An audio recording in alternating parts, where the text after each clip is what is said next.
It's just inspiring. And I'm getting emotional.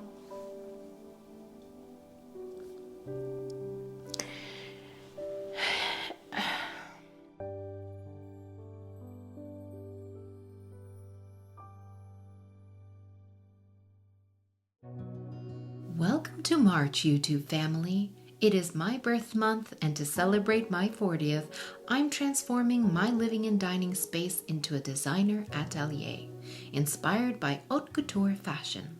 Starting with crafting up my very own signature dress creations that will be the centerpiece for my birthday table.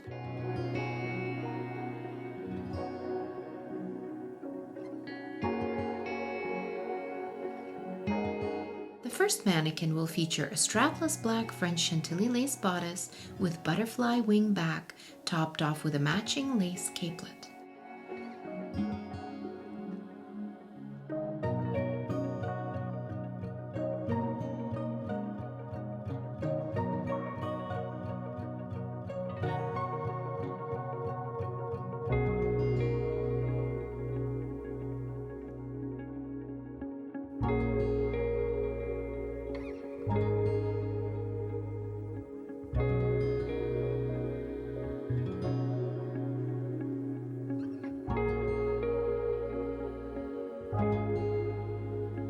I envisioned a very full tulle skirt for the base of the dress to balance the capelet and echo the iconic 50s silhouette of Dior's new look.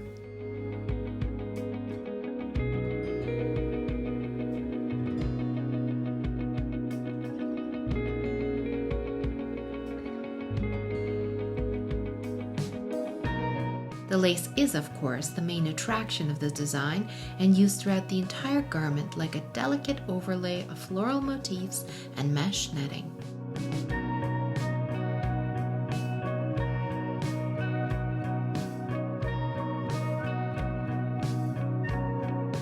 The second mannequin has to complement the first. I see them as a duo pair. Thus, the silhouette will remain the same, but I opted for white lace for some contrast and to evoke a sense of nostalgia for the classical black and white color scheme.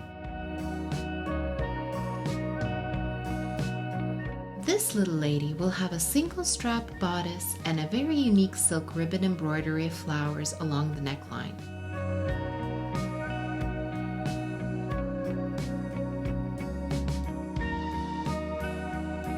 The embroidery is actually the only piece I kept from my wedding gown.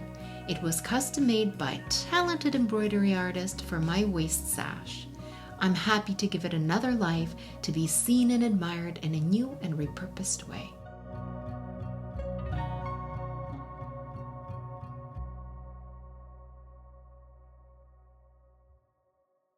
I wanted to incorporate something a bit more festive that reminds me of birthdays, and my first thought was, well, balloons. It is also a fun and playful way to create a decorative installation above the table. I tied long strands of black and gold trimmed ribbon to the balloons so that the tails cascade down towards the table, leading the eye back to the tablescape. To embellish the balloons a little more, I tied, well, yes, you guessed it, bows to the base of the balloons to give them a more spectacular presence.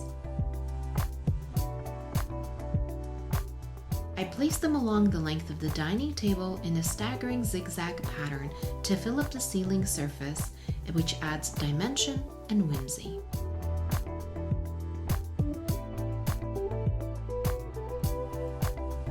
Here's a very inexpensive and easy solution to add florals to your tablescape. By using real potted orchids, which I purchased from IKEA for $17 a piece. I simply transferred them into small marble bowls, roughly 3 to 4 inches in diameter, and packed them in tightly around the edges with wood chips that are provided with the native plants.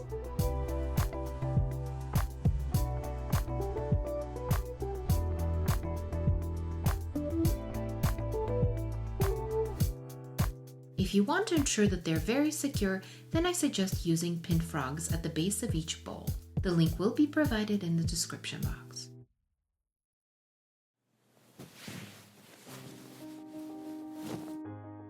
And now we have come to my favorite part, tablescaping. There's something meditative in setting the table, and come to think of it, the methodic and repetitive practice of creating something orderly and aesthetically pleasing gives me so much satisfaction. The porcelain dinner plates feature a bold and masculine geometric gold patterned rim, which creates the ideal framework for the delicate and feminine Fornasetti plates, which are graced with the lovely face of opera singer Lina Cavalieri.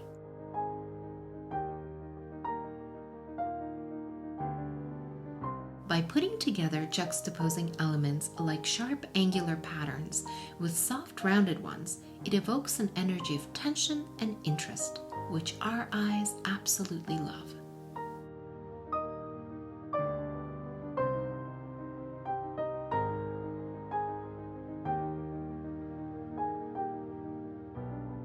The fashionable lace lady duo enter center stage and act as conversation starters at the table. Flanking the duo are two black and gold gift boxes that will feature my fashion props. A pair of decorative pink acrylic high heel shoes and Chanel No. 5 perfume bottles.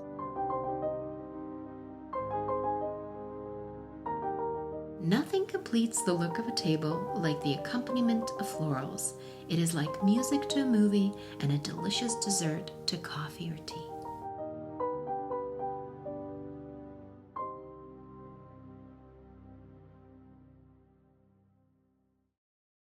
What is elegance? The dictionary defines it as the quality of being graceful and attractive in appearance or behavior. And while I certainly agree that decorum is a significant facet to this equation, I've come to think of elegance as something intangible. It's a feeling more than anything else. But in an aesthetic sense, it is the striking of a balance between simplicity and ornamentation. This is how I approach my personal style sense, whether I'm dressing myself, my home, or my table. And the reason I'm rambling on about elegance is because my glassware always evokes this concept. It's often a simple design with minimal color or ornament, but makes a statement through its lines and shapes. For the glassware, I selected simple gold-rimmed water goblets, black wine glasses, and complementary champagne flutes, placed in a triangular formation. And to balance off the left side of the place setting, I added a touch of pink with mini bottles of sparkling rosé wine.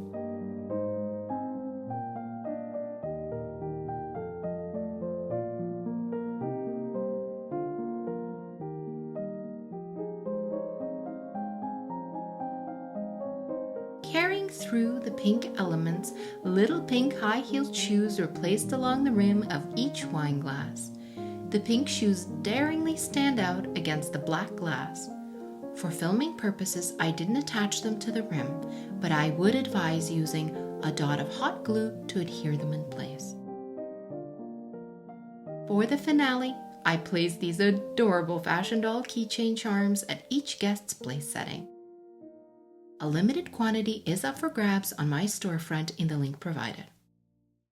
And now, watch me putting on the Ritz.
Thank you so much for joining me again today and being my guest of honor for this birthday fashion themed decor segment. I wanted to have a little tête-à-tête. I wanted to explain to you what was the inspiration behind this theme. I've had this seed of inspiration in my mind for a few years actually, and I kind of just stored it away. And then it recently reemerged when I started watching the Apple TV miniseries called The New Look. It is one of the very best series I have watched. I generally love all Apple TV productions, but this one just blew me away. It touched me so deeply. And I think that's because what this series had was a lot of soul and heart. It was rendered from a very historical, biopic kind of perspective. And it had these main characters, our iconic Coco Chanel, Christian Dior, Balmain, and Balenciaga. The most touching part of this series was the human aspect and portrayal of these characters. We know the iconic brand names, but do we really know the people behind them? I delved into a bit of a rabbit hole to try and become more familiar on a personal level with these names. And the series really touched my heart. And some of the information that I dug up also confirmed and validated, I think, that the creators did a really good job at portraying the personalities of these characters. But the thing that stayed with me the most was this relationship between Christian Dior and his beloved little sister, Catherine Dior. Catherine Dior ended up being the most important character for me in this series. I'm sure you've heard of Miss Dior, the perfume. Christian Dior created this perfume, and it was a tribute to his little sister because she was a war hero. Monsieur Dior. Christian Dior was struggling with being an artist in the face of, at the time, cruelty and war and suffering. And he was struggling because I think he felt that a lot of the work that he was producing was frivolous. While his little sister was part of the resistance, a young woman who risked her life. And she had actually ended up being caught and tortured severely. And she was so courageous. It's just inspiring. And I'm getting emotional.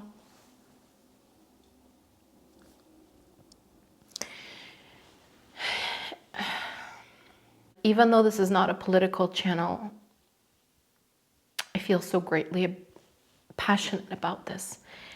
We are all humans at the end. We all just want to love, be surrounded by beauty, enjoy our lives, spend time with our kids, our little fur babies, our families. And this is why I create the things I create, because this is my way, like Christian. I'm not a rebel like Catherine, you know.